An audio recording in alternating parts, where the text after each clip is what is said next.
December 22, 1944, 1447.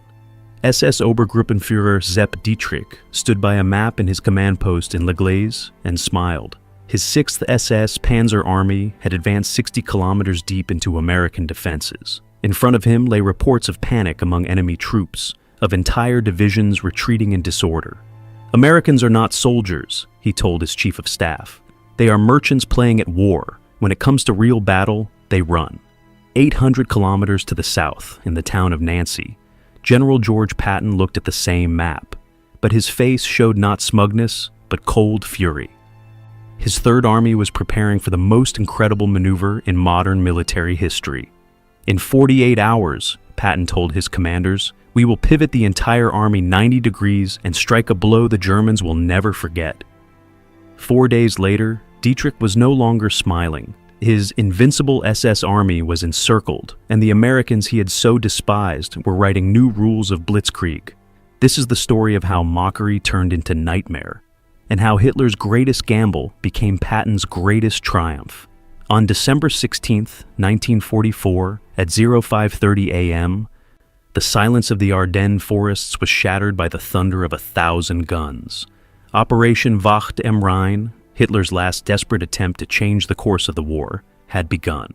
200,000 German soldiers, 600 tanks, 1,900 guns crashed down on an 80-kilometer front defended by just 4 American divisions. It was the largest German offensive on the Western Front since 1940. Hitler had chosen for his final strike the same place where, 4 years earlier, his armies had broken through to the Channel and crushed the French. The Ardennes, difficult terrain with dense forests and narrow roads, seemed the perfect place for a surprise attack. The American command considered this sector quiet and stationed its least experienced units here. The 106th Infantry Division had arrived at the front only 2 weeks earlier. The 28th Infantry Division was recovering from heavy fighting in the Hürtgen Forest. The first hours of the offensive seemed brilliant for the Germans. American units, caught off guard, retreated in panic. Entire battalions surrendered. On the first day, the Germans advanced 20 kilometers. In Berlin, euphoria reigned. Goebbels prepared a proclamation of a second Dunkirk. Wehrmacht generals, who had been retreating for months, suddenly believed in the possibility of victory. But in the Allied headquarters at Versailles, the atmosphere was entirely different. General Eisenhower realized the Germans had bet everything they had left. This was not a tactical diversion. It was a strategic gamble that could either prolong the war by a year or end it forever. And so Eisenhower made the boldest decision of his career. He called Patton. The plan for Operation Wacht am Rhein was born in the German headquarters in the fall of 1944, out of desperation and unrealistic hopes. Hitler, squeezed between the advancing Red Army in the east and the Allies in the west, sought a way to radically change the situation. On September 16, 1944, the Führer summoned Colonel General Alfred Jodl and announced a plan that shocked even this seasoned staff officer. German forces were to break through the Ardennes, cross the Meuse River, capture Antwerp, and split the Allied armies in half.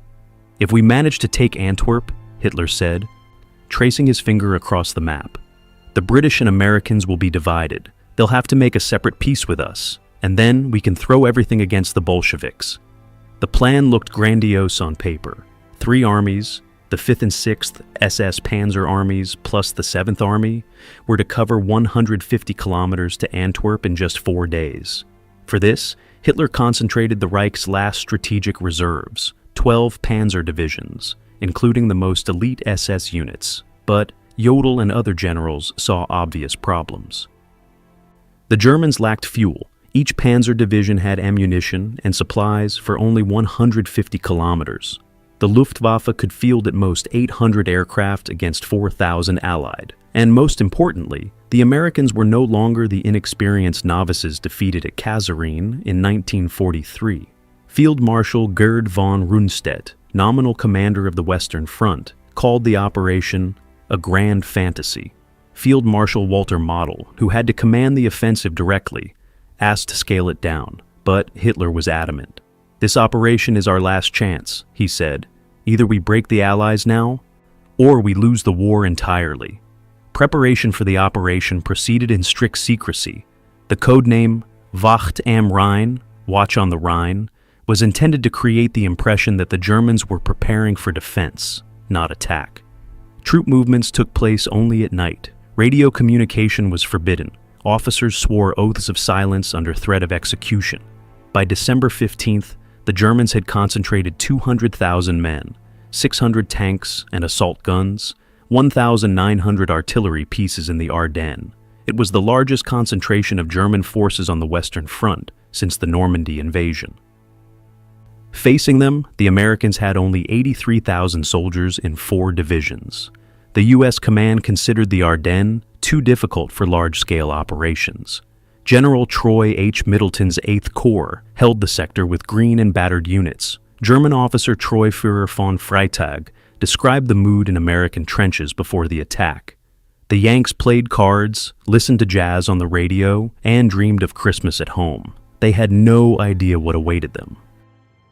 On December 16, 1944 at 0530, German artillery opened the heaviest barrage on the Western Front since D-Day. 1,900 guns simultaneously rained fire on American positions along an 80-kilometer front. Private James McNamara of the 99th Infantry Division later recalled, "I'd been in the infantry for 2 years, but I had never seen such hell. The ground jumped under our feet. Trees fell like matchsticks. It felt like the world was ending. But the artillery preparation lasted only 90 minutes. The Germans could not afford to expend more ammunition. They simply didn't have the reserves. At 0700, the infantry assault began, supported by tanks. The first blows fell on the 14th Cavalry Group and the 106th Infantry Division. These units were the least experienced in General Troy Middleton's 8th Corps. The 106th had arrived at the front only on December 11th and had not yet fully prepared positions. The German offensive followed the classic blitzkrieg pattern. Tanks infiltrated weak spots in the defense, while infantry mopped up strong points left behind. The heaviest blows came from the 1st SS Panzer Division, Leibstandarte, on the northern flank, and the 12th SS Panzer Division, Hitlerjugend, in the center. By noon, the situation for the Americans was critical. 2 regimental combat teams of the 106th Division, the 422nd and 423rd Infantry Regiments, were encircled near the village of Schönberg. It was the largest American pocket since Bastogne. Colonel George Deschênes, commander of the 422nd, tried to break out, but German tanks already controlled all the roads. At 1630, he received an order from Division Command. Hold positions at all costs. Help is on the way. But no help came. General Alan Jones, commander of the 106th, had lost contact with half his units. His headquarters in St. Vith turned into chaos. Telephones rang constantly. Couriers rushed in with conflicting reports, and the situation map became a mosaic of red blotches. Meanwhile, German panzer units pushed deeper into American defenses. The battle group of SS Obersturmbannführer Joachim Peiper of the 1st SS Panzer Division advanced 25 kilometers and seized the village of Bühlingen. Here occurred the first major tragedy of the battle. An American column, medics and service troops, ran into Peiper's tanks near Malmedy. 84 Americans surrendered, but Peiper's SS men executed the prisoners in a field. This event, remembered as the Malmedy Massacre, became a symbol of the brutality of the Ardennes battle. By the end of the day, the Germans had advanced 20 kilometers along the front. In American headquarters, confusion reigned. General Courtney Hodges, commander of the 1st Army, for the first time in the war, lost control of the situation. December the 17th was the darkest day for American forces in the Battle of the Ardennes. The German offensive spread like an oil stain, engulfing more and more territory. By noon, it became clear. This was not a local diversion, but a full-scale offensive. At St. Vith, a key transport hub, the American defense was cracking. Major General Robert Hasbrouck, commander of the 7th Armored Division, received orders to move immediately to aid encircled units, but his division was scattered along a 30-kilometer front. "I need at least 12 hours to concentrate my forces," Hasbrouck reported by radio. "But I fear that in 12 hours there will be no one left to save. Indeed, the situation of the 422nd and 423rd Regiments was becoming hopeless. Surrounded in the forests near Schönberg, the American soldiers were starving and freezing. The Germans tightened the ring methodically, using artillery and mortars. Private Elmer Clerk of the 423rd Regiment wrote in his diary, "Third day in encirclement. No food, no ammunition. We can't evacuate the wounded. The Germans shouted us to surrender, promised good treatment. The boys are starting to crack." On December 19th, the resistance of the 422nd and 423rd Regiments ended. 7,000 American soldiers surrendered. The largest capitulation of U.S. forces in Europe. German propagandists immediately used the event to boost their troops' morale. But not all American units panicked. In the town of Bastogne, a vital road junction, the 101st Airborne Division prepared for siege. These paratroopers, veterans of Normandy and Operation Market Garden, had no intention of surrendering without a fight. Brigadier General Anthony McAuliffe, acting commander of the division, received a German ultimatum. Honor demands that you surrender to avoid unnecessary bloodshed. McAuliffe's reply became legendary. Nuts. Meanwhile, German panzer divisions pressed forward. Piper's battle group reached the village of Stavelot, only 10 kilometers from a massive American fuel depot at Spa. Had the SS captured it, they would have had enough fuel to reach the Meuse. But here the Germans met American ingenuity. Lieutenant Colonel David Pergrall's engineer company rigged every bridge on Piper's route with explosives. When German tanks approached Stavelot, the Americans blew up the bridge over the Amblève River. Piper was trapped. Ahead, a destroyed bridge and American anti-tank guns. Behind, other U.S. units already launching counterattacks. Ammunition and fuel were running out. "We are in a position where every hour may be our last," Piper noted in his war diary. "The Americans are proving much tougher opponents than we expected." By day's end, it was clear. The German advance was losing momentum. Heroic resistance by isolated American garrisons, destroyed bridges, and fuel shortages were all slowing the German push. On December 19th, 1944 at 10:30 a.m., the phone rang in the 3rd Army headquarters in Nancy. General George Patton picked up and heard the voice of the Supreme Commander. "George, the situation in the Ardennes is critical. I need your army." Eisenhower explained succinctly. The Germans had broken through 60 kilometers. 2 U.S. divisions were destroyed. Bastogne was under siege. "How long will it take you to turn your army north?" he asked. 48 hours, Patton replied without hesitation. "Give me 48 hours and I'll attack." Eisenhower paused. What Patton was proposing seemed impossible. The Third Army was deployed eastward, preparing to cross the Saar River. Now it had to pivot 90 degrees and march 150 kilometers north, in the middle of winter, on icy roads. Any other general would have asked for a week to regroup. Patton promised 48 hours. "All right," Eisenhower said. "Do it." Patton hung up the receiver and turned to his staff. Chief of Staff Major General Hugh Gaffey shook his head at the map. "Boss, it's impossible. We've got 133,000 men, 800 tanks, 500 guns. How can we move them in 2 days?" "Gaffey," Patton smiled, "you haven't yet seen what a real army can do. You're about to." For the next 2 hours, the Third Army headquarters buzzed with feverish activity. Planning officers drew up routes for hundreds of columns. Communications officers organized radio nets. Supply officers calculated fuel and ammunition needs. At 1 p.m., Patton gathered his division commanders. "Gentlemen," he said, "we face the toughest operation of the war. We must turn the entire army north and strike the Germans in 48 hours. Who thinks this is impossible?" No one raised a hand. The commanders of the Third Army knew their old blood and guts. When Patton made a promise, he kept it. "Excellent," Patton continued. The 4th Armored Division moves to Arlon, the 26th Infantry to Luxembourg, the 80th Infantry to Mersch. The march begins today at 1800. Questions? Major General Hugh Gaffey, commander of the 4th Armored, raised his hand. "Sir, what about supplies? We'll be cutting ourselves off from bases." "Supplies will come," Patton replied firmly. "I've arranged with the French. They're giving us all their depots. Plus, Army aviation will drop ammo from the air."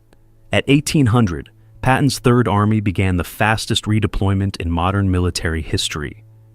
Across the frozen roads of France and Luxembourg moved hundreds of columns of tanks, guns, and trucks. 133,000 soldiers marched toward destiny. The night of December 20th was hellish for Patton's soldiers. Temperatures dropped to -15 degrees Celsius, and the roads became ice rinks. Hundreds of columns moved in darkness, guided only by blackout headlights. Sergeant Mike O'Connor of the 4th Armored Division later wrote to his wife, "We marched all night on frozen roads. Tanks skidded, trucks slid into ditches, but nobody stopped. Patton said 48 hours, so 48 hours it will be." The logistical challenge was staggering. The Third Army had 15,000 vehicles, from tanks to field kitchens. All had to be moved 150 kilometers without losing combat effectiveness. Colonel Walter Mueller, head of the Army Movement Section, devised a detailed plan. Roads were divided into corridors. Armored divisions took the main highways, infantry the secondary roads, artillery and support units the back roads. Each column had a precise schedule. Tanks, 25 kilometers per hour on highways, 15 kilometers per hour on dirt roads. Trucked infantry, 30 kilometers per hour. Artillery on tractors, 20 kilometers per hour. Stops only for refueling and maintenance. French gendarmes directed traffic at intersections. American military police controlled the main routes. Engineer battalions cleared snow and spread sand on icy stretches. But the greatest challenge was concealment. German air reconnaissance must not discover the Third Army's redeployment, so movement took place only at night, with columns hiding in forests by day.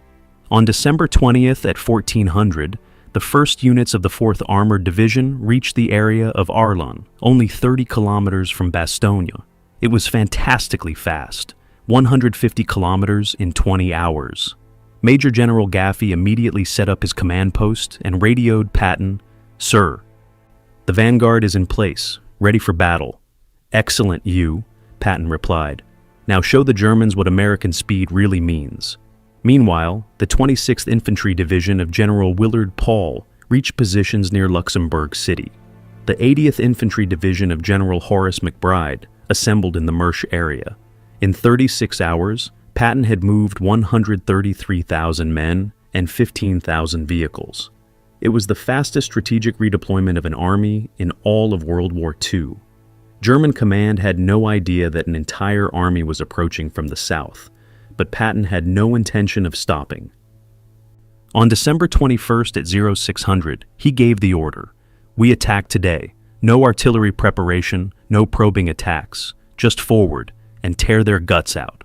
The Third Army prepared for the boldest counterattack in its history. On December 22nd, 1944 at 0600 a.m., the silence of the Ardennes morning was broken by the roar of tank engines. Patton's 4th Armored Division of the Third Army launched a counterattack from the south against German positions.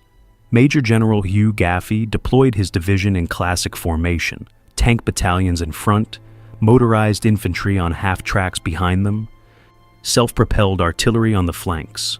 160 Sherman tanks and 80 self-propelled guns pushed northward. The Germans were caught completely off guard.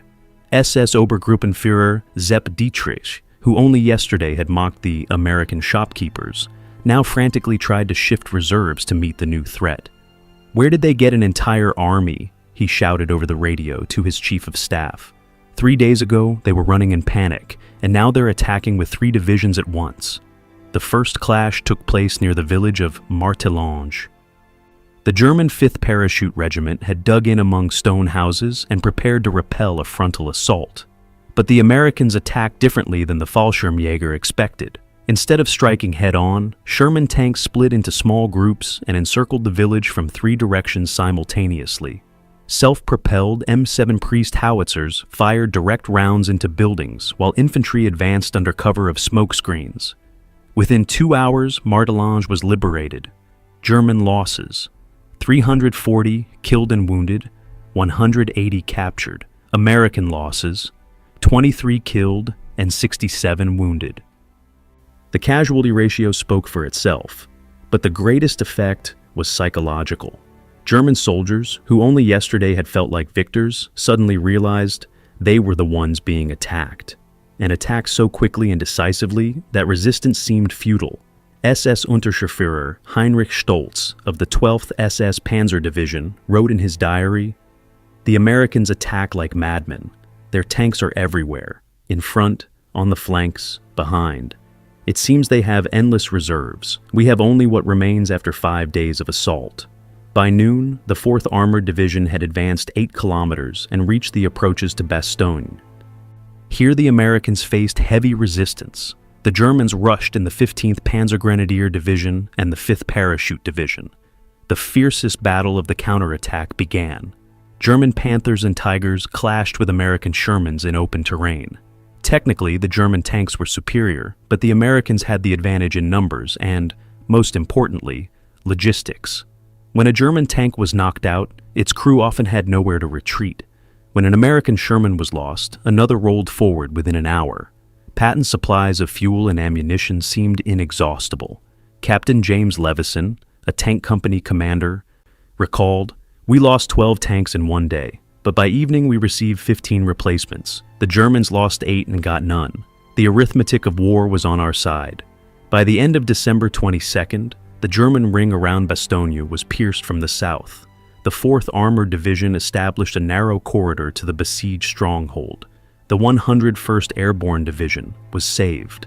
December 23rd brought a change in the weather that completely shifted the balance of power. The fog lifted, the sky cleared, and American air power could finally enter the battle. At 0830, the first P-47 Thunderbolts appeared over the battlefield. Each heavy fighter bomber carried 10 HVAR rockets and 500-pound bombs. German armored columns stood out as easy targets against the snow-covered fields. Major Robert S. Johnson, ace of the 56th Fighter Group, led the first strike. We saw the perfect picture beneath us, German tanks and trucks strung out along the road for kilometers. It was like a shooting gallery. On the first day of air operations, the Germans lost 89 tanks and assault guns, plus over 200 vehicles and tractors. It was a blow from which the panzer divisions never recovered. But on the ground, the fighting only intensified. Encouraged by the success at Bastogne, Patton ordered the offensive expanded. The 26th Infantry Division attacked toward Wiltz, while the 80th Infantry pushed on Edelbruck. The fiercest battle erupted for the town of Diekirch. This small Luxembourgish town became the key to the entire German position in the southern sector of the Bulge. Whoever held Diekirch controlled the main communications of the German force. The Germans pulled in the 352nd Infantry Division and remnants of the 276th Infantry Division. Defense was commanded by experienced Colonel Erich Schmidt, a veteran of the Eastern Front. "This town is the key to our southern flank," Schmidt told his men. "If the Americans take it, the whole 7th Army risks encirclement." The attack on Diekirch was led by Colonel Harry Flanagan of the 80th Infantry Division. His plan was simple but effective. Diversionary attacks from the west and east, with the main strike from the north, where the Germans least expected it. The battle began at 0500 on December 24th. American 105mm howitzers shelled German positions for an hour, after which 3 infantry battalions advanced with tank support. The Germans resisted desperately. Every house became a fortress, every street a defensive line. The Americans fought house by house, room by room. Sergeant Frank Peterson of the 317th Infantry Regiment recalled, "It was like hell.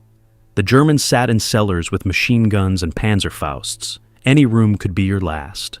But we pushed forward because we knew Patton was behind us." By the end of the day, the Americans held half the town. The Germans fell back to the center and entrenched themselves in a 14th century stone church. From there, they continued firing on U.S. troops. Flanagan called for reinforcements, a battery of 155mm howitzers. 2 direct hits reduced the ancient church to rubble. German resistance collapsed. On Christmas Day, December 25th, Diekirch was fully liberated. The southern flank of the German Bulge began to crumble. December 25th, 1944, entered history as the Christmas miracle of Patton's Third Army. On the day when all of Christian Europe celebrated the birth of Christ, American soldiers received the best gift. the chance to win. At 0600 a.m., Patton personally arrived at the forward command post of the 4th Armored Division near Bastogne. He wanted to assess the situation himself and plan the next phase of the counterattack. "Gentlemen," he told his commanders, "the Germans have given us the best Christmas present. They poured out of their fortifications and let themselves be destroyed in the open field. Now it's our turn to hand out gifts." The situation truly favored the Americans. In 4 days of counterattacks, the Third Army had advanced 20 kilometers, liberated Bastogne, and captured key towns. Most importantly, the German initiative was gone for good. SS Obergruppenführer Dietrich, who a week earlier had dreamed of a second Dunkirk, now feverishly looked for ways to save his divisions from destruction. His 6th SS Panzer Army had lost half its tanks and a third of its manpower. "The Americans no longer fight the way they used to," he reported to Hitler. "They've become faster, bolder, more ruthless. Their Patton has outplayed us all." Indeed, Patton's tactics were radically different from the traditional American approach. Instead of slow preparation and cautious advances, he chose speed and aggression. His tanks struck where least expected. His infantry never paused to consolidate lines. "Speed is everything," Patton repeated. "While the Germans think, we act. While they regroup, we attack. They're playing at war. We're winning it." On December 26th, the Third Army launched a new stage of the offensive. The goal was no longer just to relieve Bastogne, but to encircle and annihilate the entire southern part of the German Bulge. The 4th Armored Division struck northeast, aiming to cut the Bastogne-Uffalise road. The 26th Infantry Division advanced on Wiltz. The 80th Infantry cleared the remaining German resistance in Luxembourg. The fiercest fighting erupted over the village of Cibray, turned into a strong point by the Germans. The 15th Panzer Grenadier Division had turned every farmhouse into a bunker, every barn into a firing position. But the Americans found an unorthodox solution. Instead of a frontal assault, Colonel Creighton Abrams, commander of the 37th Tank Battalion, ordered his Shermans to attack at night with headlights on. "The Germans expect tanks to attack in daylight," Abrams explained. "A night assault with lights will stun them." The gamble worked brilliantly. German anti-tank gunners, blinded by tank beams, couldn't aim. Infantry panicked and abandoned positions. Within 3 hours, Cibray was captured. By the end of December, the German Bulge had turned into a bag. From 3 sides, it was being squeezed by American and British forces. Retreat routes were cut off by artillery and aircraft. On December 27th, confusion bordering on panic reigned in German headquarters. What had seemed a triumphant advance a week earlier was now a catastrophe. Field Marshal Walter Model, commander of Army Group B, convened an emergency meeting at his headquarters in Zeve. Reports from division commanders painted a grim picture. Colonel Otto Skorzeny, commander of the 150th Panzer Brigade. "My unit has lost 60% of its equipment. The Americans attack so fast, we can't maneuver." Major General Siegfried Rausch of the 5th Parachute Division. "My division is scattered. Regiments have no contact with each other. American artillery fires around the clock." Lieutenant General Fritz Bayerlein of Panzer Lehr Division. "I have 18 tanks left out of 80, fuel for 1 day, ammunition for half a day." Model listened with a stony face. The virtuoso tactician who had held back the Red Army for 2 years now stood powerless before the American onslaught. "The problem isn't that the Americans got better," he told his chief of staff. "The problem is that we got worse. Our soldiers are exhausted, our equipment worn, and we have no reserves." Indeed, the divisions taking part in the offensive were shadows of the Wehrmacht's past glory. The 12th SS Panzer Division, Hitlerjugend, was manned by boys of 16 to 17. The 276th Infantry Division was filled with 40 to 50-year-old reservists. Even the elite 1st SS Panzer Division suffered from a shortage of experienced officers. Meanwhile, Patton prepared the final blow. On December 28th, he summoned his corps commanders and unveiled Operation Thunderbolt. "Gentlemen," he said, "the Germans are stuck in the Ardennes like a fly in a web. Time to shut the trap for good." The plan was daring and risky. The Third Army would swing northwest and link with Hodge's First Army advancing from the north. This would form a pocket trapping 3 German armies, but to do so, they had to cover another 40 kilometers through difficult terrain against desperate German defense, all in the dead of winter, with temperatures plunging to minus 20 degrees Celsius. "Sir," said Major General Eddy, commander of 13th Corps, "what if the Germans manage to retreat?" "They won't," Patton smiled. "Hitler won't let them. He'll order them to hold to the last, and that will be his last mistake." On December 29th, Operation Thunderbolt began.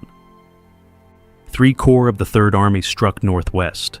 The 4th Armored pushed toward Bastogne. The 6th Armored attacked Warden. The 11th Armored advanced on Hubris. German resistance was desperate but disorganized. Their scattered divisions couldn't support one another. The Americans used their mobility, striking where the enemy was weakest. By the end of the day, the Bulge had shrunk by another 15 kilometers. German losses: over 8,000 men and 150 tanks. American losses: 890 men and 23 tanks. On January 1st, 1945, Patton received an intelligence report that intrigued him. The Germans had deployed a battalion of heavy tanks, 14 King Tigers, the most powerful tanks in the world. These 70-ton monsters, armed with an 88mm gun, were practically invulnerable to standard American tanks. A single King Tiger could wipe out an entire company of Shermans without taking damage. "Interesting," Patton said to his intelligence chief. "So the Germans want to test their toys against us. Let's see how that works out." On January 2nd, the King Tigers of the 501st SS Heavy Tank Battalion entered combat near the village of Non-Mit.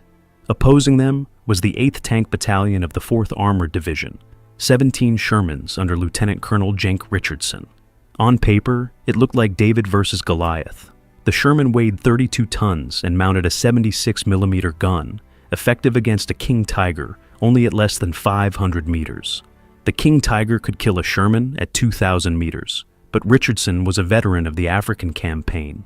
He knew, in tank battles, the winner is not the one with the better tank, but the one with the better tactics.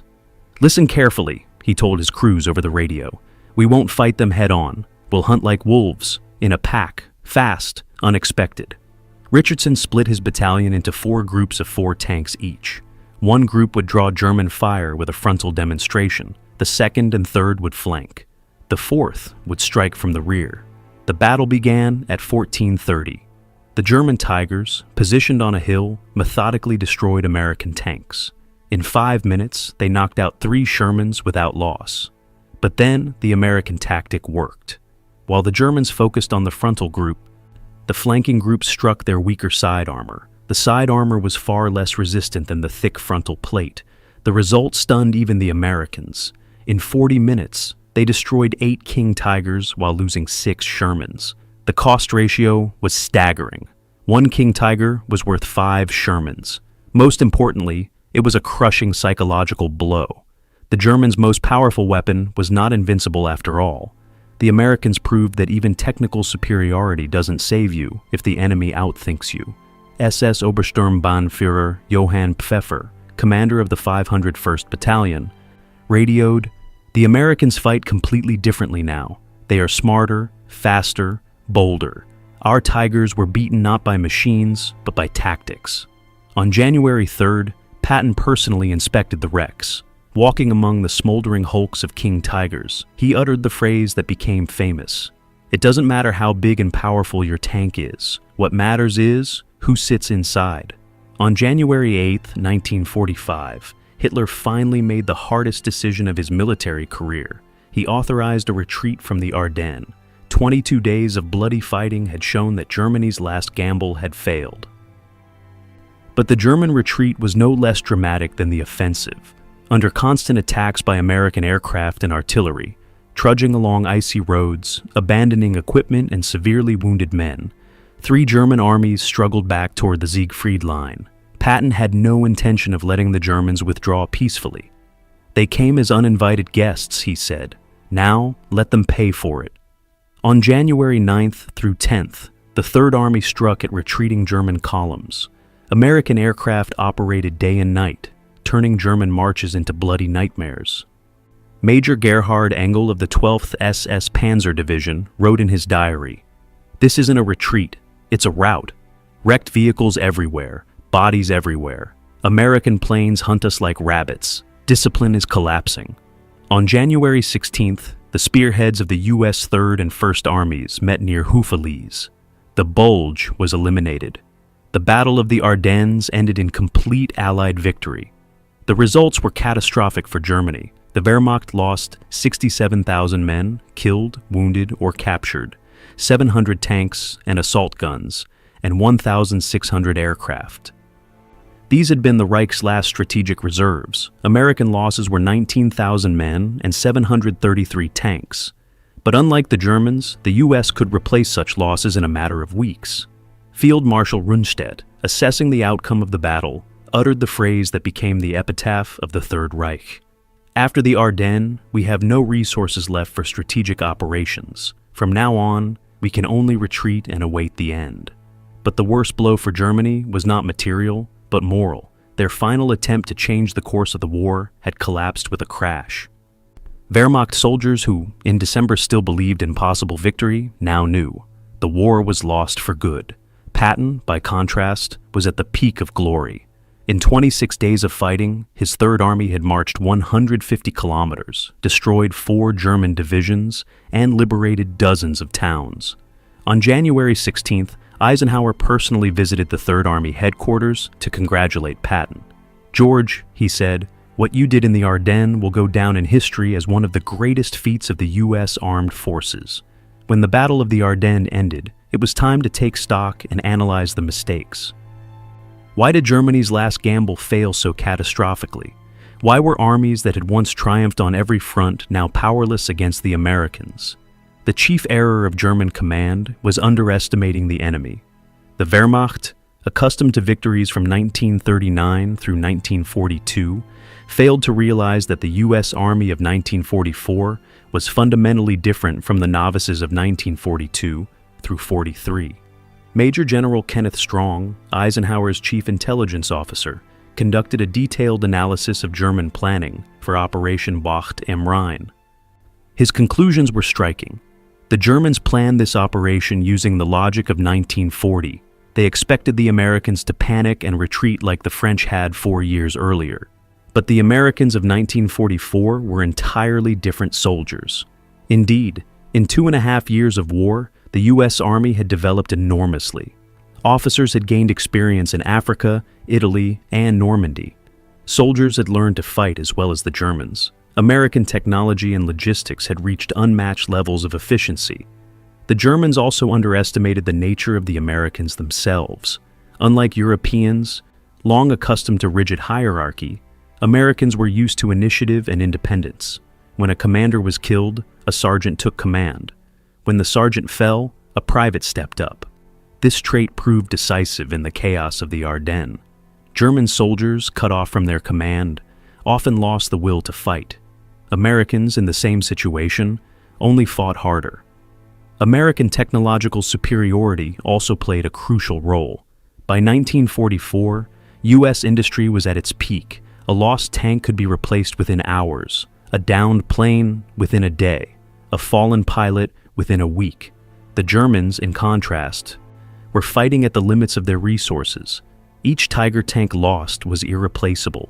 Each Me-262 shot down was a catastrophe. Experienced pilots and tank crews were worth their weight in gold. But Hitler's greatest mistake was his strategic delusion. He planned the Ardennes offensive as a turning point that would force the Western Allies into a separate peace with Germany. This was pure illusion. By the end of 1944, the Allies already saw the end of the war approaching and were preparing for post-war settlements. No tactical setback could persuade them to compromise with the Nazi regime. General Omar Bradley, a commander of the U.S. 12th Army Group, put it bluntly. Hitler lived in a world of illusions. He thought we were like the French in 1940. But we didn't come for glory or territory. We came to destroy Nazism forever. The Germans also miscalculated the psychological factor. The Malmedy Massacre, where SS troops executed American prisoners, only hardened Allied resolve. Instead of fear and hesitation, it gave the Americans new motivation to fight to the finish. Sergeant Kurt von Kalt of the 285th Infantry Regiment wrote in his diary, "When we heard about Malmedy, the mood in the companies changed overnight. Before, we saw the Germans as ordinary soldiers following orders. Now, we saw them as murderers who had to be destroyed." Operation Wacht am Rhein revealed another fatal weakness of German strategy: total dependence on the Führer himself. Hitler personally planned the operation, personally appointed commanders, and personally forbade retreat even when situations became hopeless. A system built on the cult of one man proved fatally fragile. When the Führer's decisions were wrong, they could not be corrected. No one dared oppose the greatest commander of all time. The American command system, in contrast, rested on collegiality and professionalism. Eisenhower consulted his subordinates. Patton listened to his staff. Division commanders had freedom of initiative. The result was inevitable. A flexible American system defeated a rigid German hierarchy. To fully grasp the scale of the American victory in the Ardennes, it's worth analyzing in detail what Patton achieved with his Third Army. Military historians regard this operation as one of the greatest examples of operational art in the 20th century. First, Patton demonstrated unmatched speed of reaction. From Eisenhower's phone call to the launch of the attack, only 72 hours passed. In that time, the Third Army pivoted its entire front by 90 degrees and marched 150 kilometers. For comparison, the Germans needed at least a week to redeploy a single army, and the Soviets about 10 days. Patton did it in 3. The secret lay in extraordinary logistical organization. Colonel Walter Müller, chief of movement for the Third Army, designed a system that allowed massive troop movements with minimal traffic jams or delays. Each division had a detailed march route timed to the minute. Each column knew where and when to refuel. Every commander had clear contingency instructions. "Logistics is the art of the possible," Müller said, "and we made the impossible possible." Second, Patton showed mastery in the tactical use of different arms. His armored divisions acted not as blunt iron fists, but as surgical scalpels, slicing through German defenses at their weakest points. Instead of frontal assaults, Patton used flanking maneuvers. Instead of long artillery barrages, he relied on sudden strikes supported by attack aircraft. Instead of cautious advances, he launched rapid breakthroughs with immediate exploitation. Patton fought outside the rules, said Lieutenant General Fritz Bayerlein, commander of Panzer Lehr Division. When we expected him to strike from the front, he hit from the flank. When we prepared for a flank attack, he struck from the rear. Third, Patton displayed unique ability to exert psychological pressure on the enemy. His Third Army didn't just advance, it created an atmosphere of inevitable German defeat. Fast breakthroughs, sweeping flanks, sudden blows to the rear, all of it eroded German confidence. Many units surrendered before firing a shot. Patton didn't just fight our soldiers, Field Marshal Model later wrote in his memoirs. He fought our spirit, and in that fight, we lost. Fourth, the American general showed rare talent in coordinating multiple armies. The Ardennes counterattack required close cooperation between Patton's Third Army, Hodge's First Army, and Simpson's Ninth Army. Patton didn't merely execute his assigned role, he actively shaped the actions of neighboring forces. His initiative spurred other commanders to act, creating an avalanche effect. Patton wasn't just an army commander, Eisenhower assessed. He was a catalyst that accelerated everything around him. Finally, Patton revealed an uncommon instinct for seizing the initiative in the harshest conditions. When the Germans attacked in the Ardennes, most American commanders thought of defense. Patton immediately began planning a counterattack. This mindset, always seeking opportunities to strike, made Patton a unique military leader. He didn't react to the enemy's moves, he forced the enemy to react to his. The Battle of the Ardennes ended nearly 80 years ago, yet its lessons remain relevant today. The operation stands both as a textbook on how not to plan strategic offensives and as a model for how to respond to crises. Lesson 1. Underestimating the enemy always leads to disaster. German planners based Operation Wacht am Rhein on outdated views of the U.S. Army, ignoring how much it had changed in 2 years of war. Modern conflicts prove this lesson still holds. Armies that fail to adapt to new realities are doomed, no matter their past victories. Lesson 2. Speed of reaction in a crisis often matters more than perfect planning. Patton lacked time for meticulous preparation, but he had decisiveness and improvisation. In today's even faster wars, battlefield conditions can change in hours. Commanders who waste time on bureaucracy will lose to those who act quickly and boldly. Lesson 3. The psychological factor is as vital as material strength. The Germans had enough force for success in the Ardennes, but after their first setbacks, they lost faith. The Americans, even in their darkest hour, kept confidence. That resilience let them withstand the blow and seize the initiative. Lesson 4. A flexible command system is essential. Germany's rigid hierarchy, with Hitler making every decision, failed in a dynamic situation. The American system, built on delegated authority and initiative, let commanders adapt quickly. Lesson 5. Logistics is critical. The German offensive collapsed largely due to lack of fuel and ammunition. The Americans, by contrast, had virtually unlimited supplies. In modern conflicts, supply chains are even more complex. An army that can't sustain itself will lose regardless of soldiers' heroism.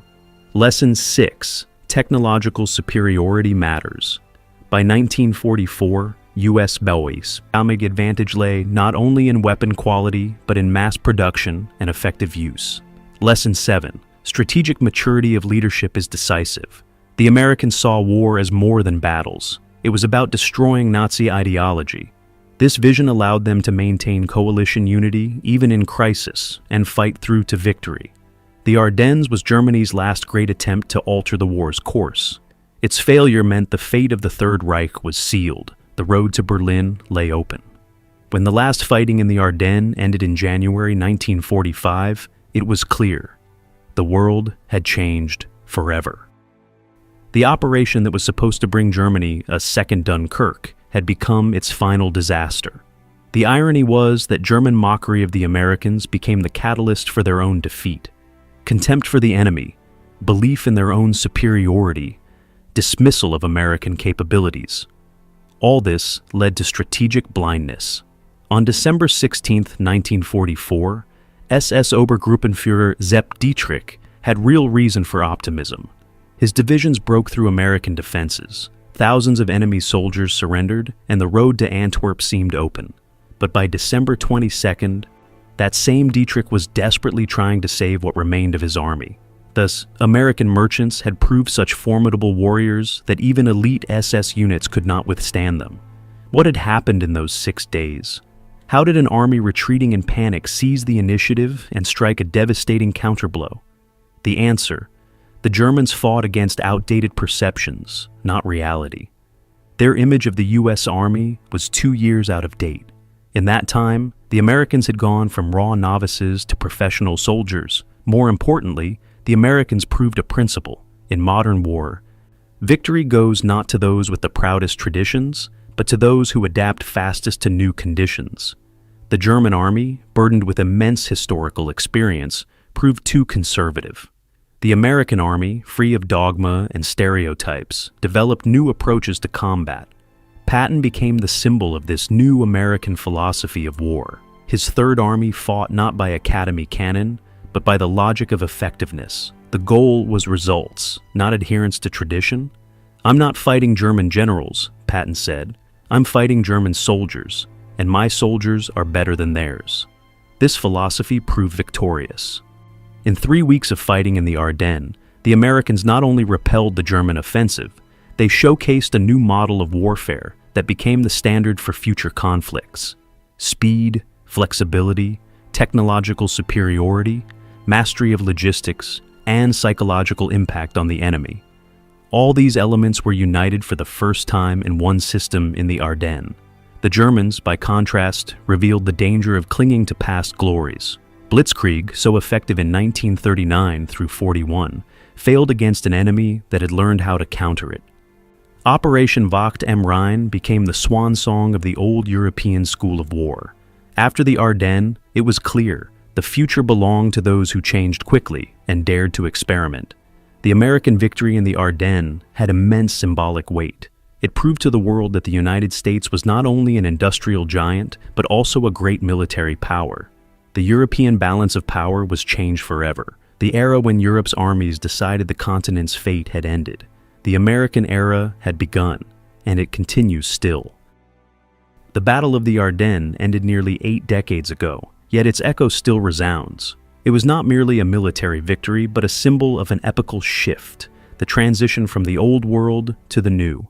On the morning of December 16, 1944, when German guns thundered through the Ardennes forest, few could have foreseen that this operation would be Europe's last bid to keep its dominance.